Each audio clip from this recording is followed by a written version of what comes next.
Welcome back to my whiskey pick of the week.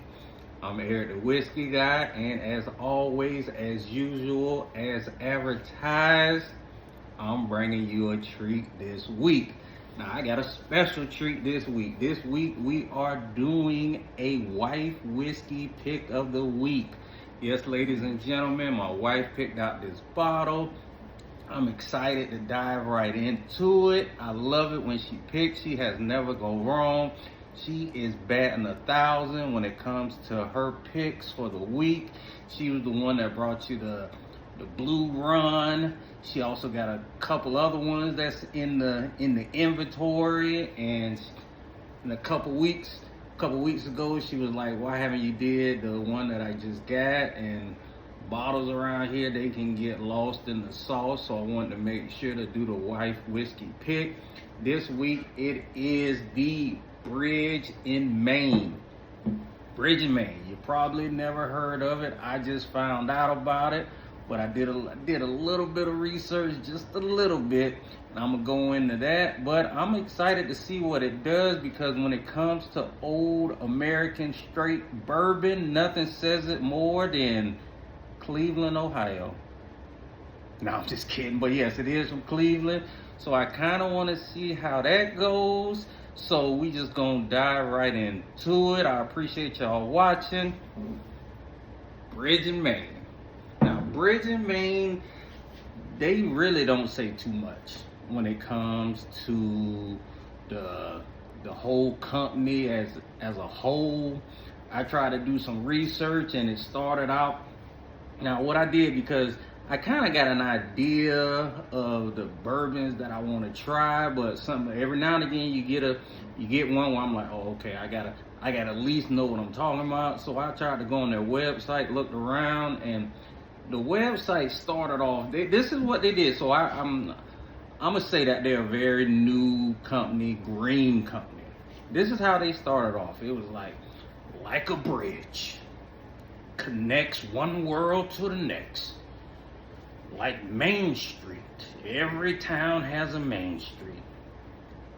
I stopped reading after that, because I'm like, okay, I'm in my hometown. Not only do we have a Main Street, we also have a Main Street bridge in Maine. And guess what? That's the worst bridge in the area. So I'm like, okay, I'm done. I'm done reading this. But I was like, I still gotta have some type of information on this company. So I was like, okay, let me look at the distillery. The distillery is Cleveland Distillery. So I looked that up, and I seen they started since 2012, so fairly new company. And then I'm looking at it, and they're so new that, you know, they want you to go off the heritage of the area, the community. They had an area called Whiskey Island back during Prohibition. It was an Irish community that smuggled in whiskey from Canada, and they had the docks on lock, and they called the whole docks, the whole area where it was, Whiskey Island. So that kind of gave me an impression that their DNA was been passed down from their generation as far as bourbon has been the Canadian bourbon, which you would think it would be Irish bourbon, Irish whiskey. So I kind of got a feeling that this may be a little bit of Irish whiskey mixed in with a little bit of Canadian whiskey, but they said they're bourbon.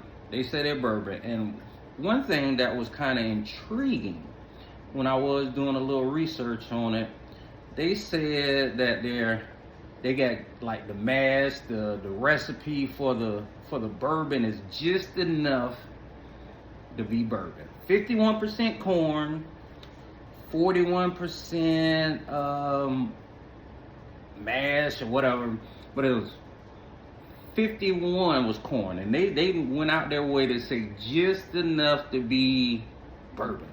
So that kind of caught my attention, because I was like, okay, if you bourbon, you want to be bourbon. Like, you just like, no one has made a a cola and said, well, we put just enough to be a cola. No, you are a cola.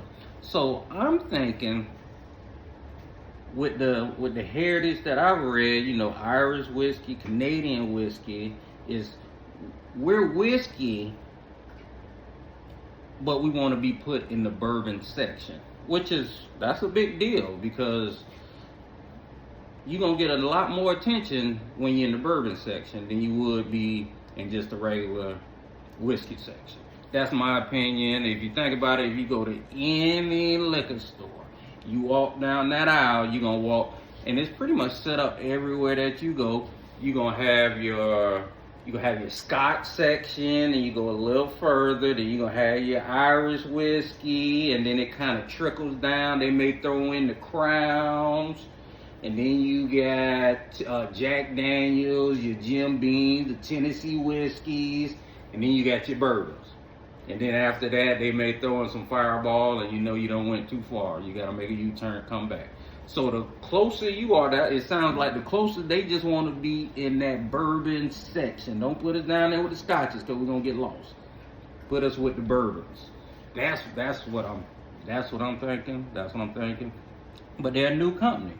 They don't have the stories. And matter of fact, when I brought it home, I was like, you know what? Since the internet don't want to tell me a lot, let me see what the bottle says.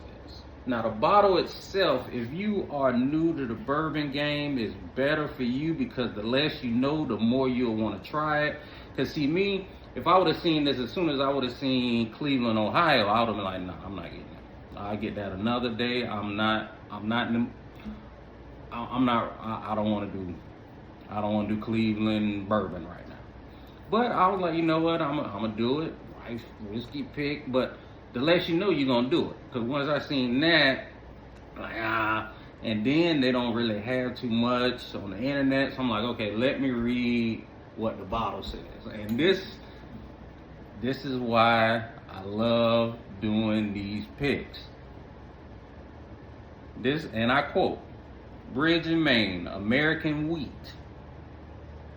With all due respect to traditions, stories of heritage, and long forgotten recipes, it's really all about the taste. That's the first sentence on the bottle. Now, if you know me, you know that in my previous videos, when it come to new bourbons, I'm like, hey, they gotta throw stuff out, because it's that post internet bourbon.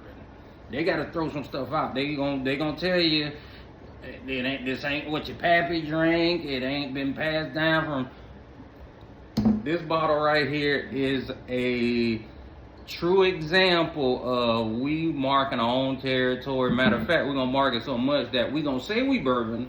We're gonna do just enough to qualify as a bourbon, but we want to be known as a whiskey wheat, because that's basically what it is. American wheat. They didn't say American bourbon. American wheat, that's in their name. Now, it does have a nice little bottle, but it does say bourbon, whiskey, finished and toasted, white oak. It's 90 proof. This bottle's gonna come in around, I wanna say this is around the $35, no more than 40, about $35 bottle. So I'm intrigued to see how it's gonna taste, so I'm gonna just jump right into it.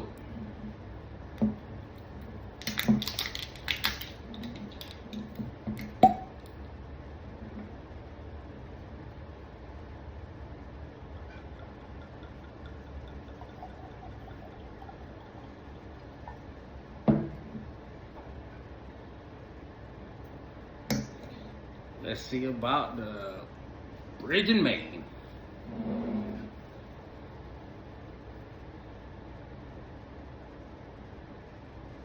Now, it doesn't have your normal bourbon smell to it. It doesn't pique your nose like how most of them do. So it kind of, with my experiences just doing these every week, I'm starting to get like a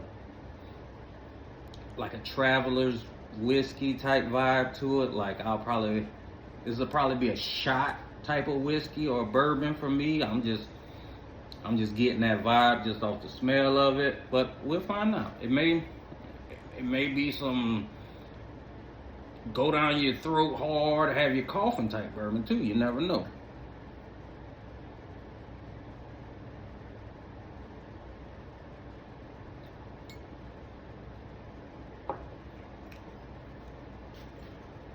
Oh, that's pretty good. That's pretty good. It got a little kick at the back end of it. You can kind of you can taste the spices. The more it go down smooth. It's gonna go down like I'm like okay, because at first I'm like okay, there's gonna be a shot, but then it hit me. So I don't know. This is a nice one to just this is a relaxful type bourbon right here. That's what this is. It's very, very smooth. It's very smooth, and it does have a little. It hits you with some bourbon. It's definitely bourbon. It's definitely bourbon. It just doesn't just start off. Ooh, it's smooth. I like it. I like it a lot. Cleveland. I can't believe I doubted you. Just a little bit. I doubted you just a little bit. But if you think about it, everybody wants to go for the straight Kentucky bourbon, which is fine because with bourbon that's bourbon 101, right? Straight Kentucky bourbon.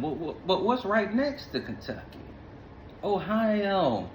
What separates it? A river? So what they can do in Kentucky, they can do in Ohio. So I like this bottle. I like this bottle. From just reading off the back, it's like, hey man, throw all that out the way, all that. Oh, you gotta get it from here. No, you can get it anywhere. And this is what they bringing. They bringing a new style.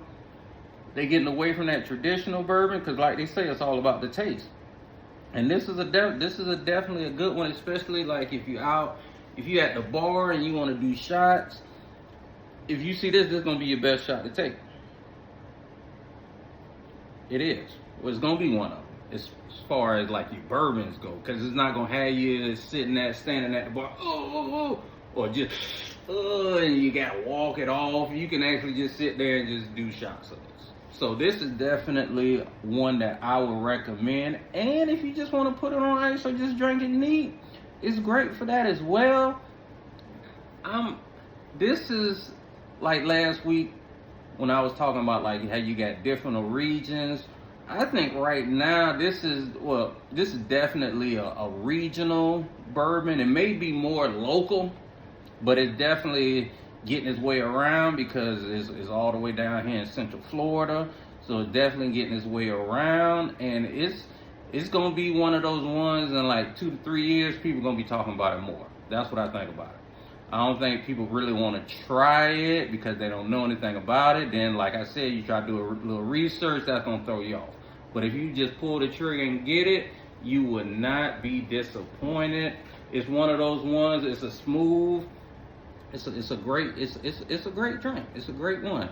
It'll serve the purpose. So I highly recommend it. This week we are doing the bridge in Maine. We'll do it all again next week. Y'all have a wonderful day.